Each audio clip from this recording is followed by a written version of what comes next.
Around 3,300 years ago, an entire civilization tried to unmake a man. Not to kill him, not to exile him, unmake him.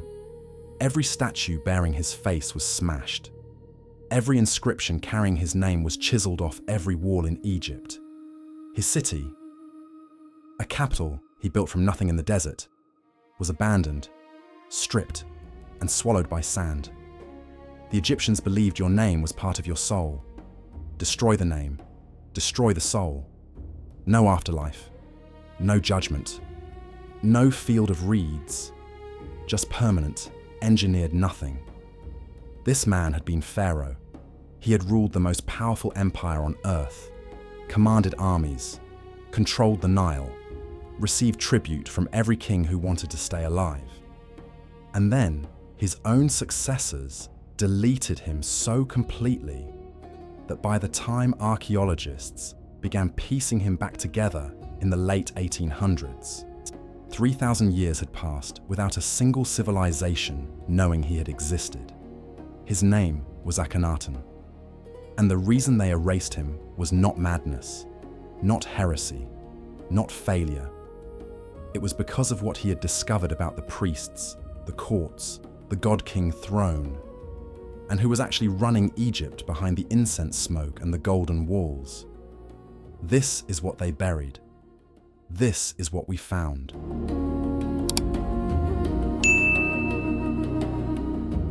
Picture this. Thebes served as Egypt's thriving capital and religious heart. The temples of Karnak and Luxor rise like stone mountains from the eastern bank of the Nile. The Valley of the Kings is already filling with tombs carved into the limestone cliffs. Pharaoh Amenhotep III rules an empire stretching from modern Sudan to Syria, commanding tribute from every king who wants to stay alive. But what was it actually like inside that empire? Not as a pharaoh, not as a high priest standing in the sacred inner sanctum at dawn, but as someone close enough to the throne to see what the official story was hiding. Using AI trained on archaeological evidence, the Amarna Letters, tomb inscriptions, and papyrus records excavated from the workers' village of Deir el-Medina, we've reconstructed what Egypt's most guarded secrets actually looked like. Not the gold death masks, not the curse of the pharaohs, not the Hollywood version with its mystical priests and noble god-kings. The real Egypt. The power struggles behind the incense smoke. The secrets buried under 60 feet of sand. The things chiseled off temple walls because the wrong person knew too much. This is what the pharaohs never revealed. You are a scribe, not a junior one shuffling papyrus in a minor administrative office. You are a senior royal scribe attached to the court at Malkata, the palace complex of Amenhotep III on the western bank of the Nile. You have spent 15 years memorizing 700 hieroglyphic signs, mastering mathematics, astronomy, and the language of diplomacy. You are, by every measure, one of the most educated people alive on Earth in 1350 BC. And this morning, your supervisor has handed you a document you were never supposed to see. It is a letter. Written in Akkadian cuneiform, the diplomatic language of the ancient Near East, addressed to Pharaoh from Tushratta, king of Mitanni. The Amarna archive, discovered in 1887, preserved around 382 of these letters. And what they reveal about Egypt's court is nothing like the triumphalist reliefs carved on its temple walls. Tushratta complained to Akhenaten about promised solid gold statues that arrived inferior. Pharaoh, the living god, the son of Ra, the embodiment of divine order, had sent a foreign king a fake. The official story carved on every pylon and obelisk describes Egypt as unconquerable, generous, and favored by the gods. The letters describe a court that lied to its allies, delayed payments, and played neighboring kingdoms against each other with the cold precision of a modern intelligence agency. You roll the papyrus tight. You have already decided you did not read this. By mid-morning, You are moving through the administrative corridors of Malkata toward the records room, and the palace is already alive with the particular tension of a court managing a secret. The secret is the king's health. Mummy examination reveals obesity, arthritis, and painful dental issues in his final years around age 40 to 50. His chief wife, Queen T, a woman of non-royal birth who somehow rose to become the most powerful woman in Egypt, is managing the court's external relationships almost independently. This is not supposed to be possible. Egypt's theology is built on a single load-bearing claim. Pharaoh is divine, not divinely appointed, not God's representative.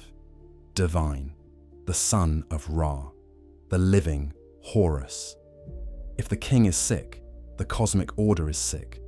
If the king is weak, Egypt is weak. And so the palace does what courts have done in every civilization before and since. It manages the image aggressively, controls information absolutely, and buries what cannot be explained. The court's official artists are producing statues of Amenhotep at this very moment. Lean, powerful, eternally young, striding forward with the confidence of a man who has never been ill a single day in his infinite divine life.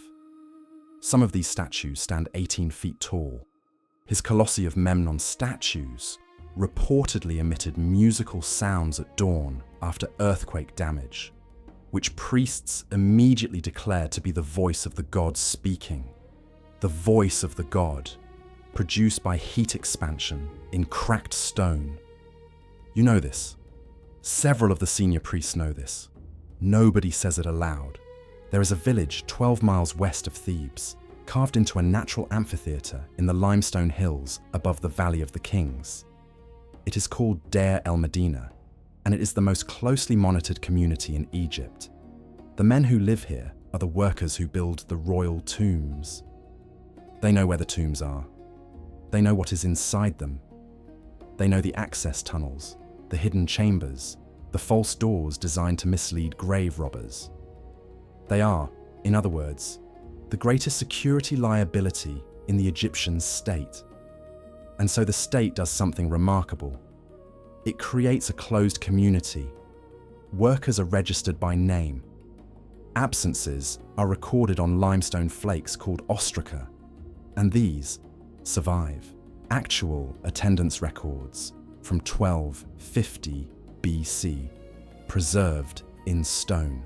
One lists the reasons workers missed shifts: brewing beer or bitten by a scorpion, building a coffin for a neighbor, drunk from the festival yesterday. The Egyptians documented everything. But Deir el-Medina also preserved something the state did not intend. Because these workers were literate, you had to be, to read the architectural specifications for a royal tomb. They wrote things down: personal letters, legal disputes, love poems, complaints about foremen, and occasionally records of what they had seen. In the late 1800s, papyri recovered from this site described the world's first recorded labor strike. Workers in the 20th year of Rameses III, around 200 years after our story, downed tools and marched on the administrative offices, chanting that they were hungry and had not been paid. Their rations of grain, oil, and fish had not arrived for 2 months.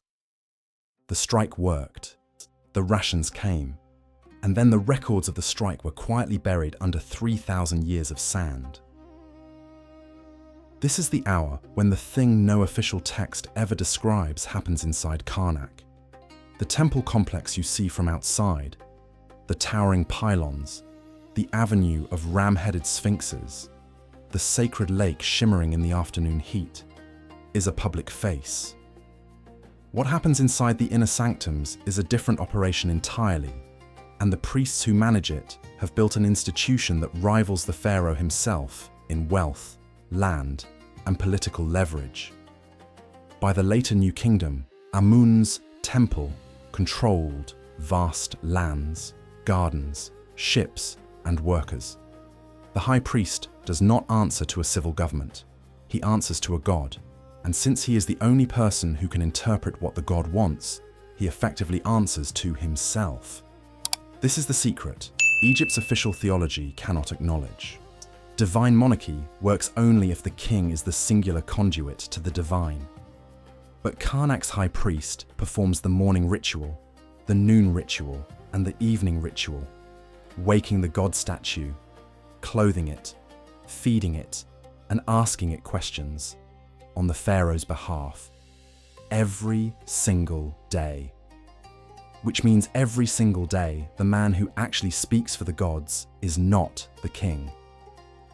Political advice was sought by placing two possible options before the god statue during the ritual procession.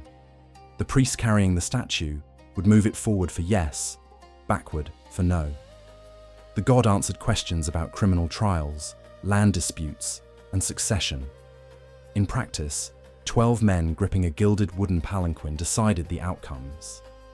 And they knew which way they were going to move before they lifted it from the ground. Nobody wrote that down, not officially. But the pattern of decisions, who was acquitted, who was convicted, whose land claim was upheld, survives in enough legal ostraca from Deir el-Medina to make the mechanism clear.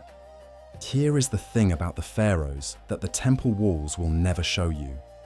Some of them knew exactly what was happening, and they were terrified by it.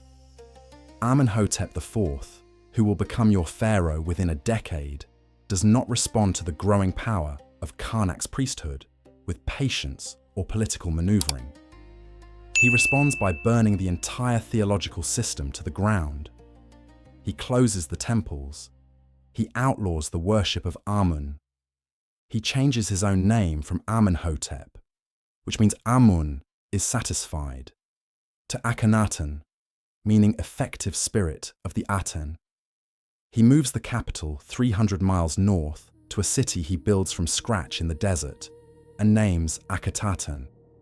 He declares the Aten, the sun disk, to be the only god. And then he commissions art unlike anything Egypt has produced in 1,000 years, himself depicted with a soft belly and wide hips and elongated features. His wife Nefertiti in a flat-topped blue crown. Her face so precisely beautiful that when the painted limestone bust was found in 1912, the excavators initially assumed it was modern. It sits in a Berlin museum today, 3,300 years old, and it still looks like it was finished last week. Scholars debate religious versus political motives for his reforms. Akhenaten did not move the capital because a god told him to. He moved it because in Thebes, the priests of Amun had more power than he did. In Akhenaten, he was the only priest. He was the only temple. He was the only conduit to the divine. He had solved the power problem by eliminating the competition. 17 years after he built his city, his successors demolished every trace of it. His name was cut from temple walls across Egypt. His statues were smashed. His city was abandoned and buried. The screaming woman in that unmarked tomb in the Valley of the Kings may have been connected to his court. The Egyptians who erased him called this procedure removing his name from the breath of the living. They were efficient about it. They almost succeeded. This is the detail that should make you stop. In the ancient Egyptian medical papyri, the Ebers papyrus, the Edwin Smith papyrus, there are surgical case studies written with a clinical precision that would not be out of place in a 19th century medical journal. Brain surgery described with specific anatomical terminology. Cancer identified and treated with surgical excision. Pregnancy tests using grain germination that modern studies have confirmed work at an accuracy rate of 70%. A civilization sophisticated enough to perform recognizable neurosurgery believed that the brain was irrelevant. When they mummified a body, they scooped the brain out through the nostril with a metal hook and threw it away. The heart was preserved. The heart was weighed against a feather in the afterlife. The heart was the seat of intelligence, emotion, memory, and soul. Every thought you have ever had, by Egyptian reckoning, came from the organ they discarded through your nose. They were right about almost everything else. And they were completely, absolutely wrong about this one thing. And they died believing it, every last one of them, for 3,000 years. So that was the Egypt the pharaohs never revealed. Not the gold and the glory. Not the divine order inscribed on every wall from Luxor to Abu Simbel. The real Egypt. A court that sent foreign kings fake gold statues and hoped they wouldn't notice. A priesthood that controlled a third of the nation's land and moved a god statue in the direction of the verdict they had already chosen. A pharaoh so threatened by his own priests that he abolished 3,000 years of theology in a single decade and built a new city from nothing to win a political argument. Workers who went on strike in 1170 BC and won, and whose records were buried until the 19th century to stop anyone finding out. They gave us the 365-day calendar, the concept of organized medicine, or a monumental architecture built to tolerances so precise that modern engineers still debate the methods. They gave us the first recorded peace treaty between Ramesses II and the Hittites, carved in stone and currently on display at the United Nations in New York, because the UN decided the oldest peace agreement in human history belonged on its walls. They built for eternity. They very nearly succeeded. And the gaps, the chiseled out names, the unmarked tombs, the letters written in foreign languages that were never supposed to survive, those are where the real history lives. 3,000 years of civilization. And the most honest document they ever produced was a strike record written on a piece of limestone by a man who just wanted to be paid. Thanks for watching. Creating these reconstructions takes months of research, piecing together everything from diplomatic archives to dental records, to strike notices scratched onto stone. If this journey behind the official story of ancient Egypt held you, hit subscribe and drop a comment. What hidden history should we excavate next? As always, we'll see you in the past.